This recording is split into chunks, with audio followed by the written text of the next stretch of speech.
Est-ce que le fait de perdre vos cheveux, d'être chauve, ou alors d'avoir des cheveux blancs, ou le fait que des pousses soient apparues sur les cheveux de vos bambins vous touche? Et par vous touche, j'entends, est-ce que ça vous fait du mal? Est-ce que ça vous agace? Est-ce que ça vous rend triste? Est-ce que ça vous énerve? Bref, vous voyez ce que je veux dire. Alors, c'est que votre âme a des choses à vous dire. Des choses à vous dire pour vous aider à avoir une plus grande conscience de qui vous êtes vraiment. Donc, restez jusqu'à la fin parce que s'occuper de nos petits bobos nous empêchera peut-être d'avoir des maladies plus graves qui auront le même sens que ces petits bobos. J'imagine que si vous regardez cette vidéo qui parle quand même de spiritualité et de cheveux, c'est que vous êtes déjà sur un chemin de conscience, ou en tout cas que vous désirez évoluer en conscience. Vous avez compris que vous n'êtes pas qu'un corps biologique, que vous êtes plus que cela. Vous êtes un être spirituel incarné dans ce corps pour vivre une expérience d'incarnation sur Terre. Vous avez déjà sûrement entendu les gens vous dire sois toi-même, sois authentique. Et je sais pas pour vous, mais pour moi, longtemps je me suis dit, ok, mais qui suis-je? On joue tous des rôles. Et finalement, on n'a peu l'occasion de savoir qui on est vraiment si on n'y fait pas gaffe. Je vous ai fait une vidéo sur comment être vraiment soi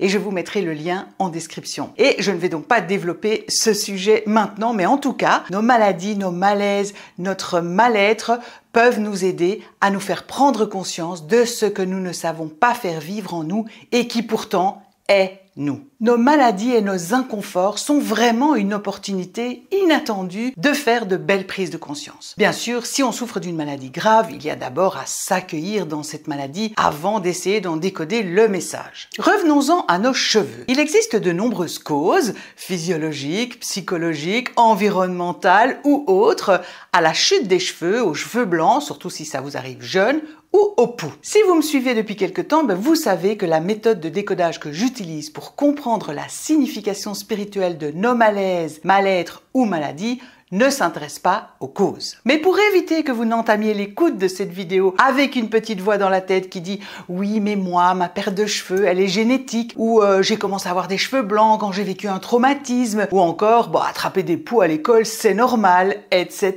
Je vais quand même lister quelques causes possibles, comme ça, on libère le mental. L'alopécie peut être due à un stress physique, comme une perte de poids récente, une chirurgie, une maladie grave avec forte fièvre ou un accouchement. La calvitie peut être génétique, elle peut être due aux hormones, etc.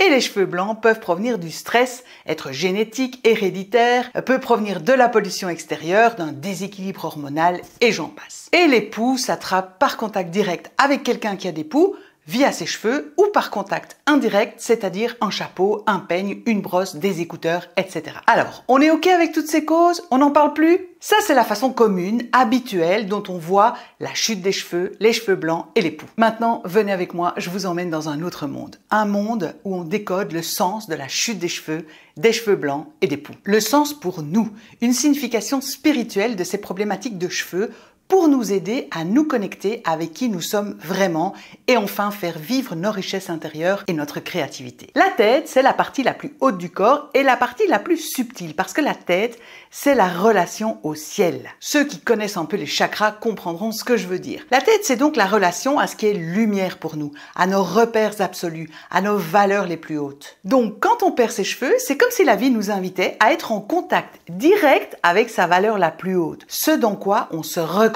On fait donc un copier-coller de ce que la vie nous montre.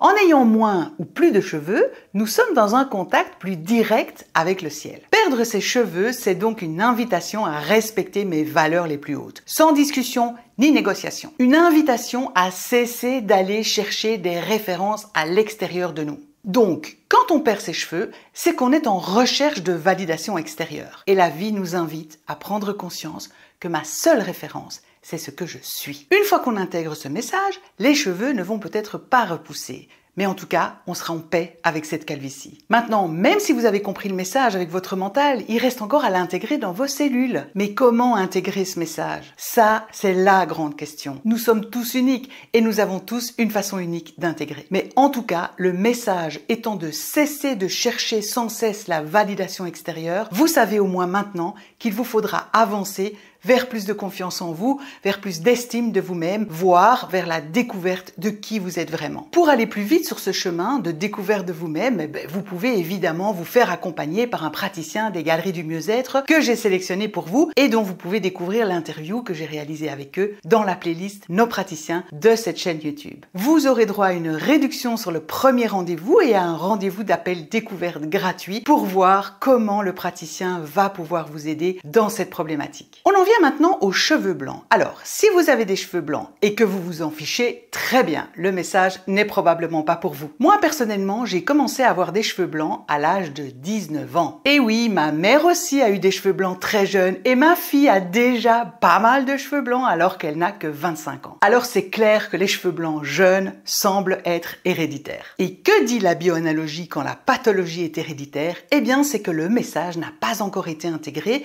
et que si l'un de nous arrive à l'intégrer un jour, eh bien, cela libérera toute la généalogie. C'est donc la même chose si la chute de cheveux est héréditaire. Toutefois, attention, il faut toujours vouloir intégrer le message pour soi-même. La libération de nos ancêtres et de nos enfants ne doit être vue que comme un bonus. Occupons-nous chacun de nous-mêmes pour être capable ensuite de nous occuper des autres. Quand les cheveux deviennent blancs, c'est comme si la couleur s'éteignait, disparaissait. Et c'est comme si on mettait fin aux choses qui sont devant nous. Je m'explique. C'est quand je dis « Oh, tu sais, ça, à mon âge, c'est fini, c'est plus possible, je suis trop vieille, j'ai eu ma chance, mais bon, maintenant c'est fini. » Au lieu d'être dans « Mais qu'est-ce que j'ai à vivre maintenant ?» Et donc, je vis ça comme un manque. C'est comme si je me résignais. Donc, quand nos cheveux manquent de couleur et deviennent blancs, c'est une invitation à se resituer dans ce qui est vivant pour moi, à cesser de chercher un complément à ma vie pour combler quelque chose, pour exister, à cesser de s'identifier à un non accompli qui m'installe dans un manque définitif. C'est une invitation à vivre dans le présent, sans m'identifier à un objectif, à un résultat, parce que nous ne sommes pas nos résultats. Et les poux? Qu'en est-il? Eh bien, le poux, c'est un parasite qui n'arrive à vivre que dans les cheveux, tout près du cuir chevelu ou sur les cils. Les enfants entre 3 ans et 11 ans sont particulièrement touchés par les poux. Les poux passent d'une tête à l'autre sans distinction de race, de genre ou d'hygiène. Mais alors, pourquoi tous les enfants d'une même classe n'ont-ils pas tous des poux? Eh bien, c'est peut-être parce que tous n'ont pas besoin de recevoir le message véhiculé par les poux. Ou alors, leurs parents n'ont pas besoin de recevoir ce message. Parce que oui, si le fait que votre enfant ait des poux vous touche, ne fût-ce que parce que vous vous seriez bien passé de devoir faire toute la lessive et autres joyeusetés d'hygiène pour éviter la prolifération de poux chez vous. Eh bien, si ça vous touche, le message délivré à votre enfant qui a des poux vous est également destiné. Et je vous en parle dans quelques instants. Le système éducatif est un système normatif et pas créatif. Je pense que nous serons d'accord sur ça. Et les enfants qui ont des poux sont ceux qui se vivent parasités dans leur créativité, qui se vivent souvent obligés dans une norme. Ce sont des enfants qui ont tendance à vouloir rentrer dans le moule pour être aimés, pour avoir une place, etc. Ils préfèrent correspondre à ce qu'ils croient qu'on attend d'eux plutôt que de faire vivre leur créativité. L'invitation des poux est donc de nommer ce qui parasite ma créativité, ce qui m'empêche de révéler ma créativité. Une invitation à libérer ma créativité de tout parasitage. Et si c'est votre enfant qui a des poux et que cela vous touche d'une quelconque manière, c'est aussi une invitation pour vous à libérer votre créativité de tout parasitage, dans le respect de qui vous êtes